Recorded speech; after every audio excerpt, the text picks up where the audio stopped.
Praise the Lord friends. நம்ம யாருமே seat பண்ணணும் அப்படின்னு நினைக்க மாட்டோம். ஆனால் காட் சொல்கிறாங்க, ஒரு விஷயத்தில் நீங்கள் என்ன சீட் பண்ணுறீங்களே அப்படின்னு சொல்கிறாங்க ஃப்ரெண்ட்ஸு. மல்கியா 3வது அதிகாரம் 8வது வசனம்.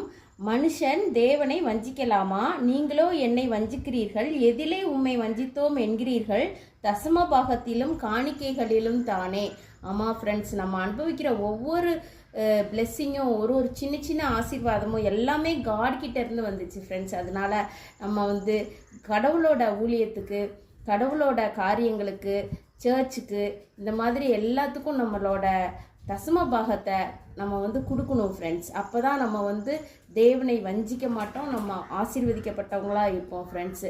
இப்படியெல்லாம் செய்கிறதுக்கு எனக்கு கிருபை தாங்க ஆண்டவரே, இந்த காணிக்கெல்லாம் கொடுக்க எனக்கு கிருபை தாங்க ஆண்டவரே. நம்ம டெய்லி ஆண்டர்கிட்ட ப்ரேயர் பண்ணலாம் ஃப்ரெண்ட்ஸ்.